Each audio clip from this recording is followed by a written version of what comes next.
tudo meu! Mano, deixa eu falar pra você. Vou dar um chute. Fósseis em cima dessa mesa aqui, eu tenho pelo menos mais de 200 mil reais nessa mesa. Não tem uns 200 conto aqui brincando, não? 100, 150, uns 100 mil reais. Tem 100 mil reais em rocha aqui.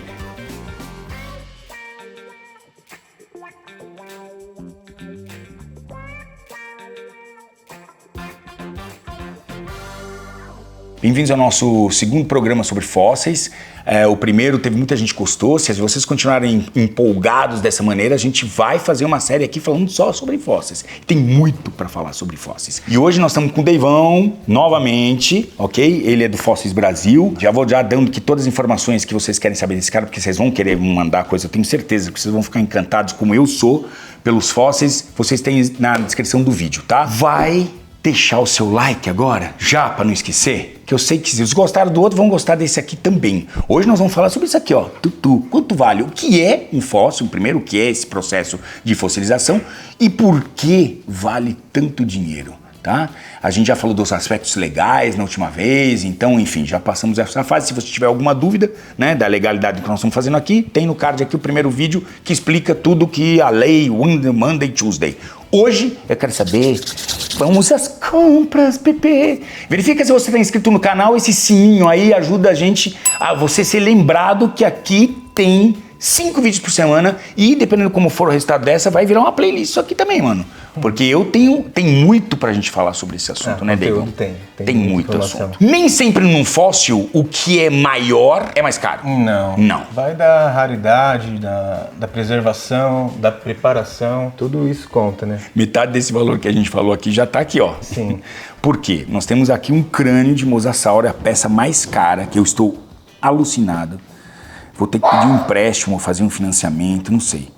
Que é uma peça de 50 mil reais. Mas por quê? Todo fóssil em si já é raro, porque ele depende de uma série de fatores para se fossilizar. Então, para não ter a decomposição rápida, ele tem que ser rapidamente recoberto por sedimentos e isso ficar preservado para poder fossilizar. Os mosassauros, assim como os crocodilianos, eles trocavam de dente constantemente. Então, no decorrer da vida, eles poderiam trocar, sei lá, 3, 4 mil dentes. Então, para você encontrar um dente fossilizado solto, só o dente, é muito mais fácil do que você encontrar um crânio completo. Então, por isso, uma peça dessa, ela é bem mais cara. Não, e outra coisa, ela tá completa, né, cara? Sim, aí tem o lance da preservação. Sim. Não são todos que vão ficar nesse estado de preservação. E se você olhar, ele tá numa cama de gesso, né? Então, quando eles encontram que vê que tá o fóssil completo, eles fazem uma armação, uma cama de gesso, aí eles recortam essa rocha, levam pro laboratório e viram. Aí essa parte era que tava por cima quando eles encontraram. Primeiro, vamos entender como é o processo de fossilização. Até porque existem diversos processos diferentes, então eu queria que você aproveitasse as peças que estão aqui e dissesse a diferença entre elas. Tem cores diferentes, que eu acho, né? Tem um sentido. Existem materiais em que ele está preservado que são diferentes. Fóssil vem do grego fossilis, que significa ser desenterrado.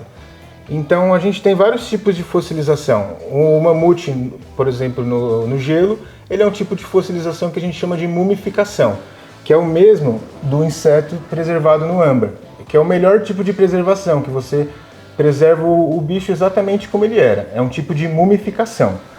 Esses outros tipos que a gente está vendo aqui, mineralização, onde a parte orgânica foi trocada por minerais. Tudo aqui, com exceção desse do âmbar, tudo que a gente está vendo nessa mesa, foi essa mineralização, certo? E tem também os icnofósseis, que são os vestígios. Por exemplo, se um animal passou e deixou uma pegada e aquilo foi preservado, é um tipo de fóssil. A gente tem nessa amostra aqui, por exemplo, que é o nódulo calcário. Ele está fechado, né? Quando a gente abre ele, aqui está o fóssil. Essa parte onde é só a impressão dele é um icnofóssil. Tá. Isso é um icnofóssil também. Tá, essa é que você não tem o animal, o fóssil em si, que essa mineralização do animal, né? Mas você tem aqui o rastro, o molde perfeito dele. Tá. Isso, como é o nome desse aqui? Icnofóssil. Icnofóssil. Isso também é um existe. Como existe, por exemplo, como eu vejo muito, acho que eu vi, tem os peixes aqui no Ceará, né? Não tem uns peixes que são... Tem de tudo, tem os dois. Tem amostras de icnofósseis, por exemplo, que tem... Você olha assim e você vê uma placa só. Mas quem conhece, estuda, você vê que primeiro passou um dinossauro carnívoro, aí foi suprimido por um herbívoro que estava com filhote. Tudo isso pessoal que entende assim consegue ver essas marcas e são... Souza, a gente tem histórias ali, se você olhar as pegadas de um dinossauro parecendo no outro que aconteceu. Então é uma coisa muito louca, muito louca. Geralmente um organismo, quando ele morre, há ação de decompositores que vai acabar com ele, né? Para o fóssil ser formado, ele tem que ser recoberto rapidamente ou tem que ficar, de alguma forma, protegido de decompositores. Ou ambiente lodoso. Isso é normalmente dentro de ambiente aquático. Fica mais fácil de ter. Ou quando tem desmoronamento, coisa assim, que ele é soterrado. Soterrado, vup. Aí fica... Porém, quando ele é soterrado, ele fica isolado. Geralmente, quando é o fundo, um leito de rio, coisa assim, ele tem um acúmulo ali, uma faixa de acúmulo de fósseis, onde você encontra você consegue, naquele veio inteiro ali, vai estar cheio de organismos. Que não significa que sejam aquáticos, mas eles podem ter sido lavados com a chuva. Ou morrido na água também. Enfim. Morrido, tá. Esse cara estava assim. Exatamente, dentro de uma rocha dessa. E para você remover essa rocha e deixar assim, é com um jato de areia e ar comprimido. O mesmo que tira ferrugem de peça de carro. Então, é extremamente lento esse processo. Mas o jato de areia vai limpando assim? E por que não afeta a peça? É porque o fóssil ele é mais resistente do que a rocha sedimentar. Mas não é o mesmo material que tem na rocha que está lá dentro do cara agora? Mas o fóssil ele é um pouquinho mais resistente do que o arenito que foi só decompondo em cima, só sedimentando. Mas, se você passar do tempo também, você fura o fóssil. Tá. Então é um trabalho bem minucioso.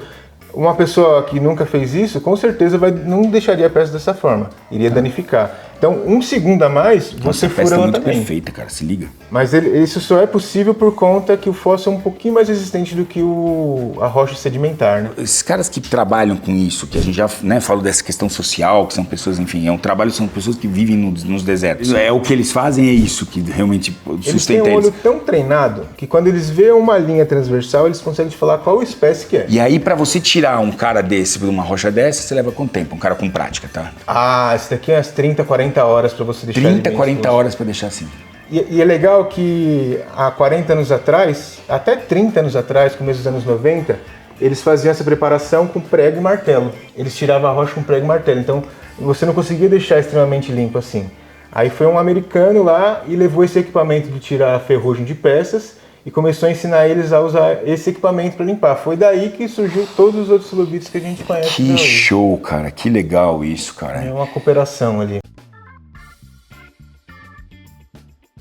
Trilobita como aquele que eu mostrei, que é só a bolinha, ele já é encontrado daquela forma, então ele além de ser mais abundante, ele não tem trabalho nenhum de preparação. Essa placa é legal, chama orictocenose, ou placa de mortandade. É um evento de fossilização em massa.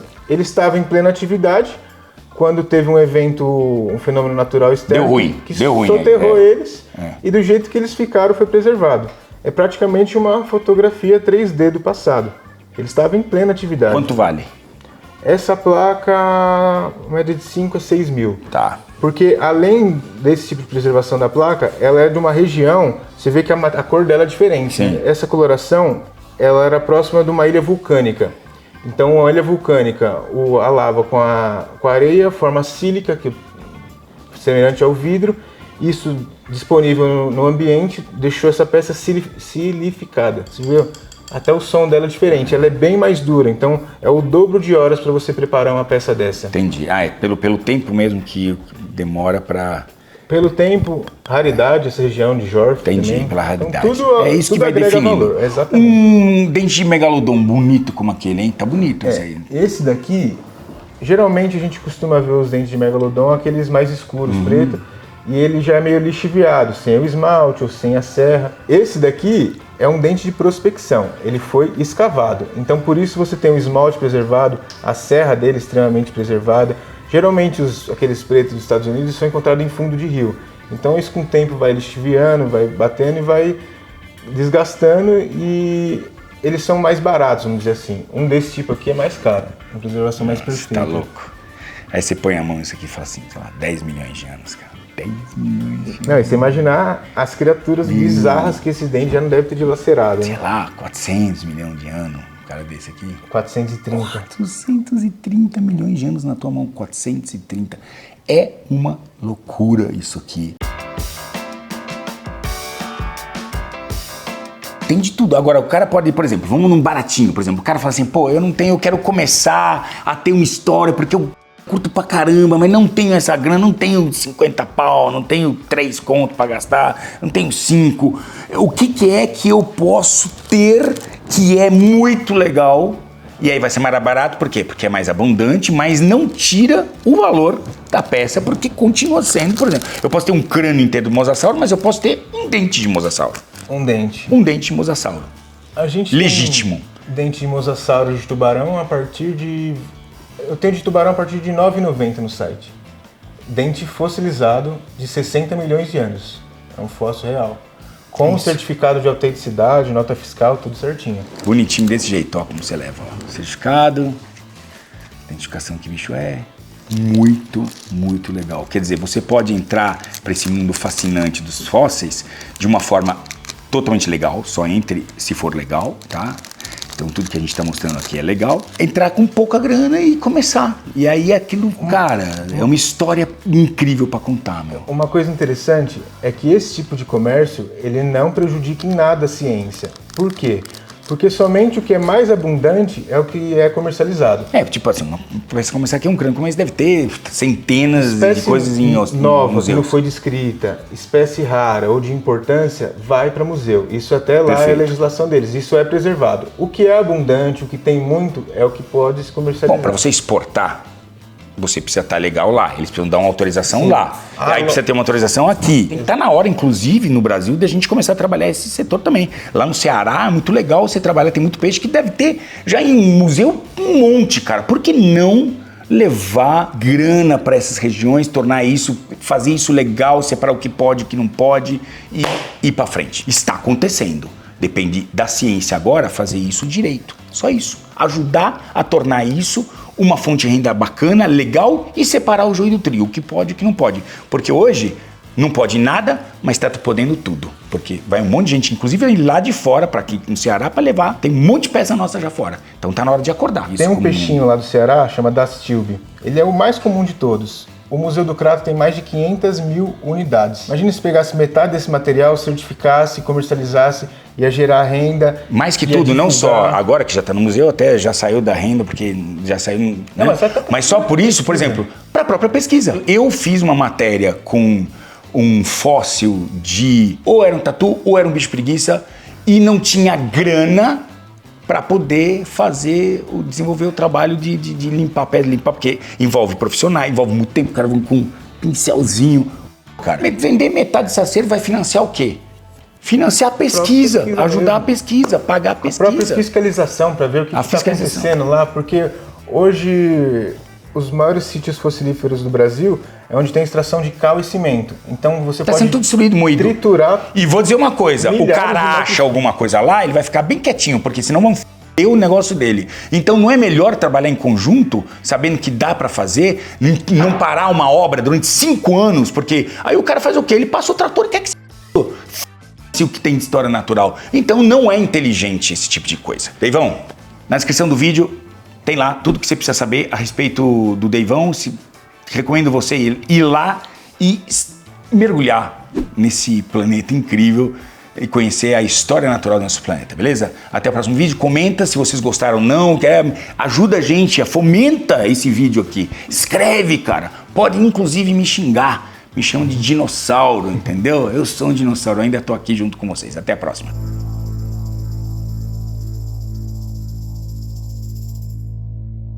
A Kimchi é uma empresa brasileira voltada ao segmento de nutrição animal. Através da linha Zoofeed, eles foram os primeiros a desenvolver um extrusado para alimentação de tamanduás, que foi um sucesso. Também hoje eles têm alimentos para primatas, alimentos para elefantes, alimentos para catetos, queixadas, cervos, enfim. Uma empresa hoje que é líder dentro desse segmento. Eles também trazem o Aspen, que é um substrato sensacional para utilização em répteis, roedores e outros animais. Kimchi, uma empresa brasileira com padrão internacional.